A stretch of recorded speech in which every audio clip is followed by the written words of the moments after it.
Applications of Gauss law, जिसमें हम discuss करेंगे हमारा फर्स्ट एप्लीकेशन जो कि है electric field due to infinitely long uniformly charged wire kept at a distance r with the linear charge density lambda। ठीक है, तो हमारी जो आज की वीडियो होगी वो कंप्लीटली हमारे फर्स्ट एप्लीकेशन पे होगी। अभी तक हमने डिस्कस किया था गॉस लॉ। गॉस लॉ क्या होता था? The net electric flux is equal to 1 upon epsilon naught times the total charge that is enclosed by our closed surface या 3D surface। हमने पढ़ा था net flux is equal to charge that is enclosed by our 3D surface divided by epsilon naught, where epsilon naught is the permittivity of free space। ये हमने देखा था। हम ये भी पढ़ चुके हैं कि फ्लक्स, हमारा टोटल फ्लक्स जो है वो क्या होता है। अगर हम उसी क्लोज सरफेस की बात कर रहे हैं तो क्लोज सरफेस के लिए जो टोटल फ्लक्स होता है हमारा वो किसके बराबर होता है? Close integral of E dot dA vector, E vector dot dA vector, या फिर इसको हम ऐसे भी लिख सकते हैं E dA cos theta, where E is electric field and dA is small element of area vector, right? तो ये दोनों फॉर्मूले जो कि है नेट फ्लक्स निकालने के इस एप्लीकेशन में हम यूज करने वाले हैं। ठीक है, एप्लीकेशन क्या है यार? जो यूज होता है हमारा उसी को ही तो हम एप्लीकेशन बोलते हैं ना। यानी कि अब हम क्या करने वाले हैं?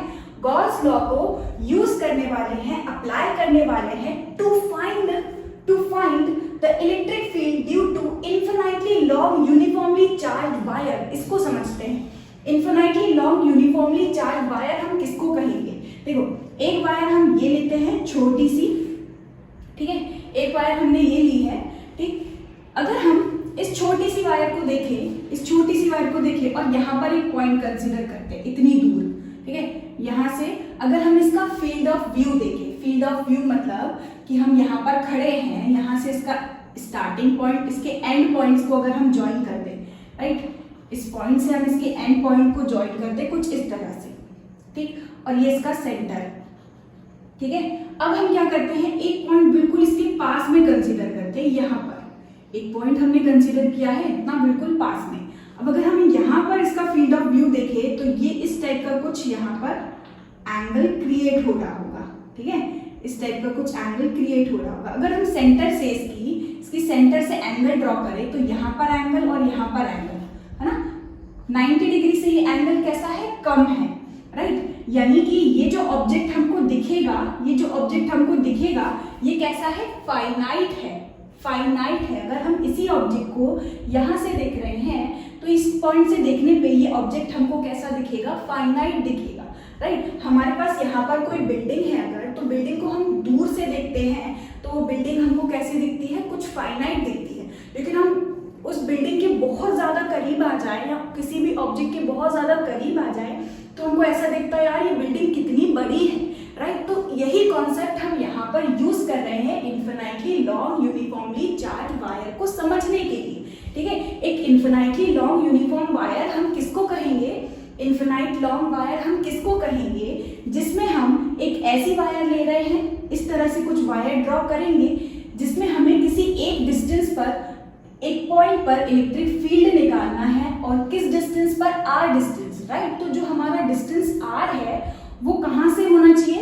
इस वायर से थोड़े से डिस्टेंस पर होना चाहिए, है ना। अगर हम ये डिस्टेंस, छोटा सा डिस्टेंस r लेंगे तो इसके रिस्पेक्ट में ये जो छोटी सी वायर होगी ये हो जाएगी हमारी infinite wire.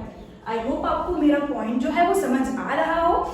Infinite long wire हम किसको कहते हैं? यार वायर इन्फिनाइट मतलब क्या? इतनी बड़ी वायर बनाएंगे क्या हम? कॉपी की भी बाहर निकल जाए, राइट। तो इन्फिनाइट क्या है? एक रिलेटिव टर्म है, ठीक है। अगर आप इतनी छोटी वायर ले रहे हो और इसको भी इन्फिनाइट बता सकते हो, कब? जब आपका ये जो डिस्टेंस r है आप वो वायर से कैसे लो? बहुत पास में, राइट। इतना पास में अगर आप लोगे तो यहाँ से ये जो एंगल बनेगा वो अप्रोक्सीमेटली कैसा होगा? 90 डिग्री का होगा। ये जो एंगल है हमारा वो कैसा बनेगा? अप्रोक्सीमेटली 90 डिग्री का होगा। तो यहाँ से हमको ऐसा दिखेगा, इस पॉइंट से अगर हम खड़े होकर देखें तो ये वायर हमको ऐसे दिखेगी कि वायर कैसी होगी? इन्फिनाइटली लॉन्ग होगी। लेकिन सेम यही वायर को अगर हम यहाँ से देखेंगे तो इसको इसको ये जो यहाँ से देखने पर वायर हमको दिखेगी वो दिखेगी इसकी कुछ फाइनाइट लेंथ हो, ठीक है। तो हमारी इनफिनाइट लॉन्ग वायर क्या होगी, हम वायर तो बनाएंगे लेकिन हमारा जो पॉइंट, जिस पॉइंट पर हमको इलेक्ट्रिक फील्ड निकालनी है वो पॉइंट हमारी वायर के बहुत पास लेंगे, ताकि उस पॉइंट से देखने पर हमारी वायर कैसी हो जाए, इनफिनाइट लॉन्ग हो जाए, क्योंकि इनफिनाइट तो एक रिलेटिव टर्म है, राइट। और uniformly charge wire uniformly charge wire with the linear charge density. Linear charge density हम पढ़ चुके हैं, जब हमारे पास कुछ इस तरह से वन डायमेंशनल वायर हो, यूनिफॉर्मली चार्ज हो, मतलब कि सपोज कर लेते हैं हम यहाँ पर हमारी वायर के पास क्या है, इस तरह से पॉजिटिव चार्ज है, राइट, जो कि यूनिफॉर्मली डिस्ट्रीब्यूटेड है, ठीक है। तो ये हमारा जो चार्ज डिस्ट्रीब्यूशन है वो कैसा है, लीनियर चार्ज डिस्ट्रीब्यूशन, जिसमें लीनियर चार्ज डेंसिटी हम कितनी ले रहे हैं, लैम्डा। लैम्डा हम डिस्कस कर चुके हैं, लैम्डा क्या होता है, it is charge per unit length. Lambda हमारा क्या होता है, चार्ज पर यूनिट लेंथ। अब क्योंकि यहाँ पर हमने इनफिनाइट लॉन्ग वायर ली है तो हमें यहाँ पर पता नहीं है यार हमारी वायर जो है वो कितनी लार्ज है, कितनी लॉन्ग है, राइट। तो इस तरह से हम कुछ डायग्राम ड्रॉ करेंगे, पहले हम इतनी वायर बनाएंगे और फिर डॉटेड लाइंस हम इस तरह से ड्रॉ कर देंगे, और ये भी हमारी wire uniformly positively charge infinitely long wire, ठीक है। उसके बाद हमको बोला है एट डिस्टेंस r, तो यही मैं समझा रही थी कि ये जो हमारा डिस्टेंस r है, ऐसा मत करना आप कि यहाँ इतनी दूर बना लो, कॉपी में आप इतना छोटा वायर लो, राइट, और ये पॉइंट इतना दूर बना लो, राइट। ये पॉइंट हम कहाँ बनाएंगे, इसके वायर के बहुत पास में बनाएंगे ये पॉइंट, ठीक। ये बहुत पास में हमने वायर के ये पॉइंट बनाया, यहाँ से लेके ये डिस्टेंस r, इस डिस्टेंस पर, इस पॉइंट पर सपोज कर लेते हैं ये पॉइंट हमारा कितना है p, इस p पॉइंट पर अब हमको क्या करना है, इलेक्ट्रिक फील्ड कैलकुलेट करना है, ठीक है। तो यार हम इनफिनाइट लॉन्ग वायर के लिए p पॉइंट पर इलेक्ट्रिक फील्ड कैलकुलेट कर सकते हैं, किसकी हेल्प से, बाय यूजिंग गॉस लॉ। कैसे, अगर हम इस फॉर्मूले को देखें, जो हमारा फ्लक्स का फॉर्मूला है, flux is equal to integration of close integral of E dot d A vector is equal to Q enclosed upon epsilon naught. यहाँ से अगर हम देखें तो ये है हमारा गॉस लॉ, और यहाँ देखें हम तो ये भी हमारी इलेक्ट्रिक फील्ड। अगर हम इन दो फॉर्मूलेज को एक साथ यूज करें, है ना, और अगर हमें पता हो हम यहाँ पर क्या कर रहे हैं, देखो, अगर हमें पता हो कि कितना चार्ज इनक्लोज्ड है अपॉन एप्सिलॉन नॉट, हमें ऑलरेडी पता होता है, ठीक है, और यहाँ से अगर हमें एरिया पता हो तो इलेक्ट्रिक फील्ड हम कैलकुलेट कर सकते हैं, राइट। तो हम यहाँ पर एप्लीकेशन ऑफ गॉस लॉ में ये दोनों फॉर्मूले जो है फ्लक्स के, वही हम यहाँ पर यूज करने वाले हैं, ठीक है। तो ये रहा हमारा पॉइंट P। अब इस पॉइंट P पर अगर हम इलेक्ट्रिक फील्ड निकालें, सबसे पहले हम बात करते हैं इलेक्ट्रिक फील्ड की। तो देखो, अगर हम इस P पॉइंट के रेडियली आउटवर्ड पूरा एक हम क्या बनाएं, जैसे सपोज करते हैं ये पूरी लीनियर वायर है यहाँ पर, ठीक, ये पूरी लीनियर वायर, इसके यहाँ से डिस्टेंस r, यहाँ डिस्टेंस r, यहाँ डिस्टेंस r, यहाँ डिस्टेंस r। इलेक्ट्रिक फील्ड कैसी निकलेगी, इस पूरी वायर से हर तरफ निकलेगी ना यार, है ना। जैसे पॉइंट चार्ज है, तो पॉइंट चार्ज अगर रखा है स्पेस में, तो ऐसा नहीं है कि यार हमने कुछ इस तरह से डायग्राम बनाया है तो ये इलेक्ट्रिक फील्ड है हमारी, कुछ ऐसी नहीं। ये पॉइंट चार्ज यहाँ बीच में रखा है तो उसकी वजह से जो इलेक्ट्रिक फील्ड होगी वो हर तरफ होगी स्पेस में, ऊपर नीचे साइड में हर तरफ होगी पूरे स्पेस में, राइट। तो यहाँ पर अगर हमने एक लीनियर चार्ज डिस्ट्रीब्यूशन लिया है तो इसकी वजह से जो इलेक्ट्रिक फील्ड होगी, अगर हम P पॉइंट पे देखें, इलेक्ट्रिक फील्ड इस छोटे से चार्ज की वजह से अगर हम देखें तो इलेक्ट्रिक फील्ड का डायरेक्शन कैसा होगा, कुछ इस डायरेक्शन में, ठीक है। लेकिन एनसीईआरटी में इसको बहुत अच्छी तरीके से समझाया है। अगर हम यहाँ पर दो एलिमेंट ले लें, ठीक है, अगर हम यहाँ पर क्या करें, दो एलिमेंट ले लें, एक एलिमेंट हम यहाँ पर लेते हैं, दूसरा एलिमेंट सपोज कर लो हम यहाँ लेते हैं, ठीक, और ये दोनों एलिमेंट कैसे हैं, एक दूसरे से सिमेट्रिक है, एक दूसरे से कैसे हैं, बिल्कुल सिमेट्रिक है। तो यहाँ से इलेक्ट्रिक फील्ड इस पॉइंट पर भी आ रही होगी, यहाँ से इलेक्ट्रिक फील्ड इस पॉइंट पर भी आ रही होगी, ठीक है। तो जैसे कि हमने पढ़ा हुआ है, इस पॉइंट से इलेक्ट्रिक फील्ड का डायरेक्शन ये होगा, इस पॉइंट से इलेक्ट्रिक फील्ड का डायरेक्शन कुछ ये होगा। तो हम यहाँ देख सकते हैं हमको दो कंपोनेंट्स मिलेंगे, और इन दोनों कंपोनेंट्स को जब हम रिजॉल्व करेंगे तो इसका एक कंपोनेंट ऊपर, इसका एक कंपोनेंट नीचे, और दोनों का डायरेक्शन कैसा होगा, ऑपोजिट। इन दोनों की वजह से जो कंपोनेंट होंगे ऑपोजिट वाले, वो एक दूसरे को क्या कर देंगे, कैंसिल आउट। तो नेट इलेक्ट्रिक फील्ड जो बचेगी वो कहाँ बचेगी, यही तो बचेगी ना, इसको बोलेंगे हम रेडियली आउटवर्ड, राइट। तो हमारी जो टोटल इलेक्ट्रिक फील्ड बचेगी वो कैसी होगी, इसी अलोंग द रेडियल डायरेक्शन, ये इसका रेडियल डायरेक्शन है, ठीक है। तो हमने क्या देखा, अगर हम सिमेट्रिक पॉइंट ये भी ले इस पूरे में, है ना, तो हमारे जो कंपोनेंट्स हैं उसकी वजह से भी इलेक्ट्रिक फील्ड हमको कैसी मिल रही है, along P, right, along P, ये इलेक्ट्रिक फील्ड का हमको डायरेक्शन मिलेगा, ठीक है। लेकिन अगर हम यहाँ पर बात करें तो यार यहाँ तो हर पॉइंट पर हमारा चार्ज रखा हुआ है, इधर इसकी बात करेंगे तो इसके सिमेट्रिक वालों की वजह से तो कैंसिल आउट हो जाएगा, उसकी वजह से डायरेक्शन। तो यहाँ पर हमने क्या देखा, हमारी इलेक्ट्रिक फील्ड का जो डायरेक्शन होगा हर एक चार्ज एलिमेंट की वजह से, हर एक चार्ज एलिमेंट की वजह से कुछ इस तरह होगा, राइट, इस तरह होगा। और क्योंकि स्पेस में हर तरफ होता है तो इधर भी होगा, इधर भी होगा, इधर भी होगा, इधर भी होगा, इधर भी होगा, कुछ इस तरह से हमारी इलेक्ट्रिक फील्ड लाइंस हमारी यहाँ पर बनेगी, ठीक है। ये इलेक्ट्रिक फील्ड लाइन बन गई। अच्छा, ये इलेक्ट्रिक फील्ड लाइन इधर भी आ रही होगी, पीछे भी, इधर भी आ रही होगी, पीछे भी, राइट। तो ये हमारी इलेक्ट्रिक फील्ड का डायरेक्शन हमको मिल चुका है।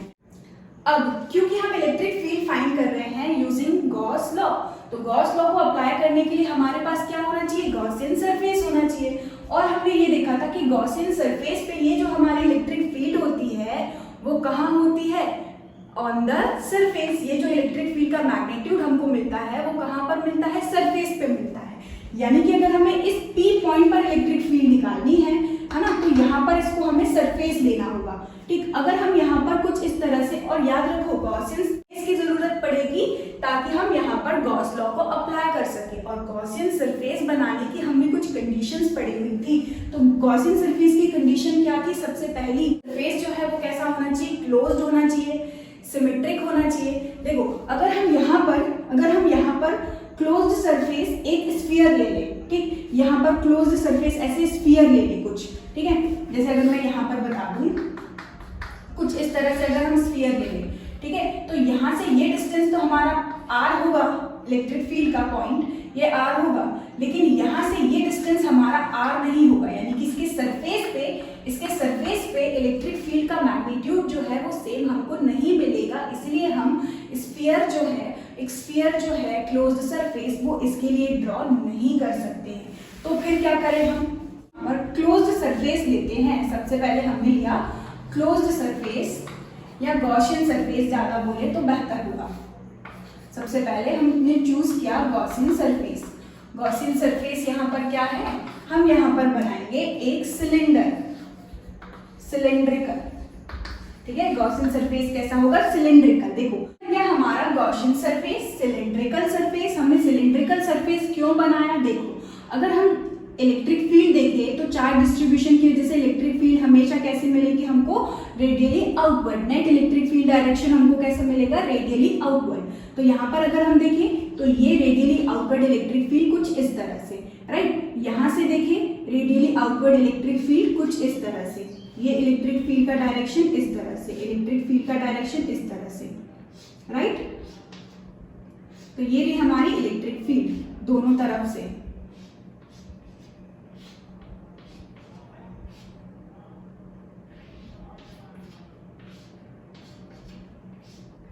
अब हम यहाँ पर चेक करते हैं कि अब क्या हमारी इलेक्ट्रिक फील्ड का मैग्नीट्यूड हर एक सरफेस के पॉइंट पर सेम होगा या नहीं होगा। देखो यहाँ से भी डिस्टेंस r बिल्कुल सही जा रहे हैं, इस पॉइंट पे देखें तो भी r, इस पॉइंट पे देखें तो भी r। तो यहाँ पर हमने क्या देखा, इस सरफेस पर अगर हम देखेंगे तो ये हमारी लाइन, ये हमारी linear infinitely long uniformly charge wire, और इसके अराउंड अगर हम एक सिलेंडर ले लें कुछ इस तरह से, तो इलेक्ट्रिक फील्ड इस बार एक लाइन की वजह से कैसे निकलेगी, हर पॉइंट से रेडियली आउटवर्ड, है ना, हर पॉइंट से रेडियली आउटवर्ड कुछ इस तरह से। तो इसके लिए हमें एक सिमेट्रिक सरफेस लेना था, क्लोज्ड सरफेस लेना था, इसलिए हमने चूज किया सिलेंडर। हाँ, हम अगर यहाँ पर एक स्फीयर चूज करके देख रहे थे तो सरफेस पर इलेक्ट्रिक फील्ड का मैग्नीट्यूड हमको सेम नहीं मिल रहा था, ठीक है। और गॉस लॉ अप्लाई करने के लिए हमारा जो सरफेस है वो सिमेट्रिक होना चाहिए, और इलेक्ट्रिक फील्ड अगर वहां पर मैग्नीट्यूड कैसा है, सेम है, तो हमारे कैलकुलेशंस और भी ज्यादा इजी हो जाते हैं। इसीलिए हमने यहाँ पर चूज किया है एक सिलेंड्रिकल गॉसियन सरफेस, ठीक है। अब यहाँ पर अगर हम फाइंड करें नेट फ्लक्स, ठीक है, इस सरफेस के लिए अगर हम फाइंड करें नेट फ्लक्स, ठीक है, तो नेट फ्लक्स इस सरफेस की वजह से क्या हो सकता है, क्योंकि हम देखें पास यहाँ पर क्या है, दो फ्लैट फेसेस और एक ये कर्व्ड सरफेस है, राइट। अगर हम इसकी लेंथ, ये गॉसियन सरफेस हमने सपोज किया है ना, तो इसकी लेंथ हम सपोज कर लेते हैं कितनी है, l, ठीक है। हम सपोज कर लेते हैं इसकी लेंथ कितनी है, l। अगर हम यहाँ पर नेट फ्लक्स निकालें तो नेट फ्लक्स किसकी वजह से होगा, इस सरफेस की वजह से होगा। देखिए सरफेस यहाँ पर कितना है, फर्स्ट सेकेंड प्लेट, यहाँ पर दो हमारे क्या है, flat faces, first surface, second surface और इसका एक ये थर्ड सरफेस होगा जो कि होगा कर्व्ड सरफेस हमारा, राइट। तो हमारा जो नेट फ्लक्स निकलेगा वो इसके तीन पार्ट की वजह से निकलेगा, φ1, φ2 प्लस φ3, राइट। और अगर हम यहाँ पर फॉर्मूला यूज करें फाई नेट निकालने का क्लोज सरफेस के लिए, तो हमारा फॉर्मूला क्या होगा, E.dA, राइट। अगर हम इसके फर्स्ट फेस पर फाई निकालें, फ्लक्स निकालें हमारा, तो इसके फर्स्ट फेस पे इलेक्ट्रिक फील्ड का डायरेक्शन कुछ ये है, ये इलेक्ट्रिक फील्ड का डायरेक्शन। अगर हम एरिया वेक्टर देखें तो एरिया वेक्टर इस सरफेस के कैसा होगा, क्लोज्ड सरफेस के कैसा होता है, आउटवर्ड, यानी कि ये डायरेक्शन हो गया हमारा DA वेक्टर का, राइट। तो इस बार हमने क्या देखा, इलेक्ट्रिक फील्ड और DA वेक्टर के बीच एंगल कितना है, 90 डिग्री। और हम ऑलरेडी पढ़ चुके हैं E.dA या फिर E.dA cos 90 जो है हमारा वो कितना होता है, 0, राइट। cos 90 की वैल्यू 0, तो हमारा EDA यानी कि हमारा फ्लक्स फाई जो होगा वो भी क्या हो जाएगा, 0। यानी कि अगर हम फर्स्ट सरफेस से फ्लक्स निकालने की कोशिश करें तो फ्लक्स हमारा फर्स्ट सरफेस की वजह से कैसा होगा, 0। अगर हम सेकेंड सरफेस से फ्लक्स निकालें तो सेकेंड सरफेस से भी इलेक्ट्रिक फील्ड का डायरेक्शन ये रहा, है ना। एरिया वेक्टर देखें तो इस सरफेस से भी एरिया वेक्टर परपेंडिकुलर कहाँ होगा, आउटवर्ड, नीचे की तरफ, ये हो गया हमारा DA। फिर से हमने देखा तो दोनों का जो एंगल है बीच में वो कितना है, 90 डिग्री। और cos 90 जब हमने पुट किया तो हमको फ्लक्स कैसा मिल रहा है, फिर से 0। तो हमारे फर्स्ट और सेकंड फ्लैट फेसेस की वजह से फ्लक्स जो है वो हमको क्या मिला, 0। अब हम निकालते हैं flux through this curved surface, right. हम यहाँ पर निकाल रहे हैं flux through this curved surface. तो कर्व्ड सरफेस के लिए हमें क्या करना पड़ेगा, क्योंकि ये कर्व्ड सरफेस बहुत बड़ा भी है और हर पॉइंट पर हमको इलेक्ट्रिक फील्ड मिलेगा, तो हम क्या करेंगे, सपोज कर लेते हैं यहाँ पर हम एक एलिमेंट कट करते हैं, राइट। ये छोटा सा एलिमेंट हमने कट किया DA, इस पॉइंट पर इलेक्ट्रिक फील्ड कहाँ होगी, इस डायरेक्शन में, राइट। ये हमारी इलेक्ट्रिक फील्ड का डायरेक्शन। अगर हम इसी पॉइंट पर एरिया वेक्टर का डायरेक्शन देखें तो एरिया वेक्टर का डायरेक्शन भी कहाँ पर आएगा, इस एलिमेंट का डायरेक्शन भी कहाँ पर आएगा, इसी तरीके से, है ना। क्योंकि सरफेस के कैसा होगा, आउटवर्ड और परपेंडिकुलर, यानी कि ये डायरेक्शन हो गया हमारा इलेक्ट्रिक फील्ड का और एरिया वेक्टर का। तो हमने क्या देखा इस बार, हमारी इलेक्ट्रिक फील्ड और एरिया वेक्टर के बीच जो एंगल थीटा है उसकी वैल्यू तो क्या हो गई, 0 डिग्री। यानी कि यहाँ पर अगर हम अप्लाई करें, हमारा फ्लक्स थर्ड निकालने की कोशिश करें, तो फॉर्मूला हम क्या यूज करेंगे, क्लोज इंटीग्रल E.dA, ठीक है। और इसको अगर हम खोलें तो हमको क्या मिलेगा, net flux will be equal to integration of E.dA cos theta. और थीटा की वैल्यू यहाँ पर कैसी है, क्योंकि एरिया वेक्टर इस पॉइंट पर और इलेक्ट्रिक फील्ड का डायरेक्शन कैसा है, सेम, तो थीटा की वैल्यू हमको क्या मिली, 0। और cos 0 कितना होता है, 1, यानी कि हमको यहाँ मिलेगा इंटीग्रेशन ऑफ EDA, राइट। अब हम बात करते हैं इलेक्ट्रिक फील्ड की। अगर हम यहाँ पर एरिया एलिमेंट कट करें, एलिमेंट हमारा लेते हैं DA ही, ठीक है। इलेक्ट्रिक फील्ड इस पॉइंट पर देखेंगे तो भी कितना है, डिस्टेंस r, तो इलेक्ट्रिक फील्ड हमको कैसे मिलेगी, कांस्टेंट। इस पॉइंट पे हर सरफेस के, हर क्लोज्ड सरफेस के, सिलिंड्रिकल सरफेस के पॉइंट पर जो इलेक्ट्रिक फील्ड है वो हमको कैसे मिलेगी, सेम मिलेगी, राइट। जितना चार्ज होगा, जितना डिस्टेंस है उसके हिसाब से तो हमारी इलेक्ट्रिक फील्ड होगी, ठीक है। तो हमारी इलेक्ट्रिक फील्ड का जो मैग्नीट्यूड है वो हर पॉइंट पर, हर सरफेस के हर पॉइंट पर कैसा होगा, सेम होगा।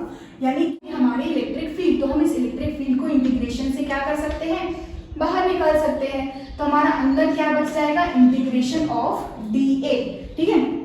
यानी कि अगर हम जोड़ेंगे हमारे DA को, तो हमको क्या मिलेगा, ये पूरा कंप्लीट एरिया मिलेगा जो कि हमारा है कर्व्ड सरफेस एरिया, राइट। तो यहाँ पर इंटीग्रेशन ऑफ DA, सारे DA को हम जोड़ेंगे तो इंटीग्रेशन में हमको क्या मिलेगा, टोटल एरिया A, ठीक है।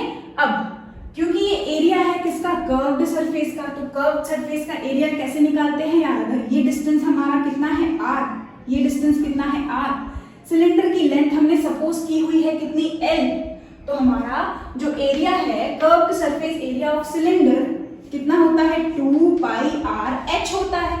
h यहाँ पर h की जगह पर हमने क्या ले लिया L, तो ये हो गया 2 पाई r L, राइट। तो ये देखो नेट फ्लक्स हमारा फर्स्ट मेथड से हमने निकाला, किसके हेल्प से, क्लोज्ड सरफेस के लिए हमने फ्लक्स निकाला। जो हमारा एक्चुअल फ्लक्स निकालने का पहले हमने फॉर्मूला पढ़ा था, उस फॉर्मूले से हमने फ्लक्स निकाला इंटीग्रेशन E डॉट dA करके।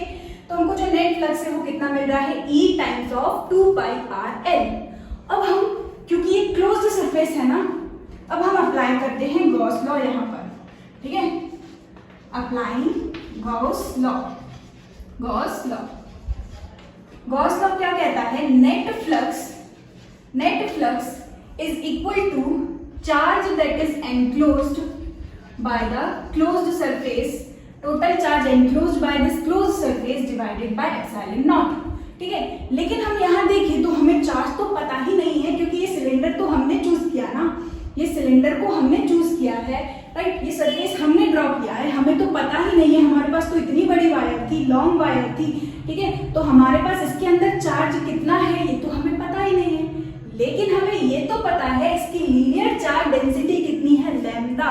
तो अगर हमें इतनी L लेंथ के लिए चार्ज निकालना है, हमने पढ़ा हुआ है लैम्डा इज इक्वल टू क्या होता है, चार्ज अपॉन लेंथ, ठीक है। तो हम यहाँ लिख सकते हैं lambda is equal to, suppose कर लेते हैं इस सिलेंडर के अंदर यहाँ जो हमारा चार्ज इंक्लोज्ड है इस सिलेंडर के अंदर वो कितना है, स्मॉल क्यू। सपोज कर रहे हैं हमारा चार्ज कितना है, स्मॉल क्यू, ठीक है। तो चार्ज कितना है, small Q divided by length, कितनी लेंथ है हमारी L, कितनी लेंथ है हमारी L, तो हमारा जो चार्ज Q है वो किसके बराबर आ गया, लैम्डा इंटू L के बराबर आ गया। यानी कि हमें पता चल गया कि यार इस सिलेंडर में, इस लेंथ ऑफ वायर में कितना चार्ज है, linear charge density lambda times of length of the wire L, तो चार्ज कितना निकल गया, लैम्डा इंटू L। तो यहाँ पर बस पुट कर देते हैं, हमें कितना मिला, lambda L upon epsilon naught, ठीक है। अब ये दोनों ही फ्लक्स जो हमने निकाले हैं यार वो तो क्लोज्ड सरफेस के लिए है, राइट, इसी सरफेस के लिए है, इसके अंदर जितना चार्ज एनक्लोज है, यानी कि दोनों फ्लक्स कैसे हैं, बराबर, दोनों का फॉर्मूला कैसा है यार, सेम है, राइट। तो हम क्या कर देंगे, इन दोनों इक्वेशन को इक्वेट करेंगे, इसको हम देते हैं इक्वेशन फर्स्ट, ये हो गई हमारी इक्वेशन सेकंड। दोनों को इक्वेट किया तो हमको क्या मिलेगा, ठीक है, फ्रॉम फर्स्ट एंड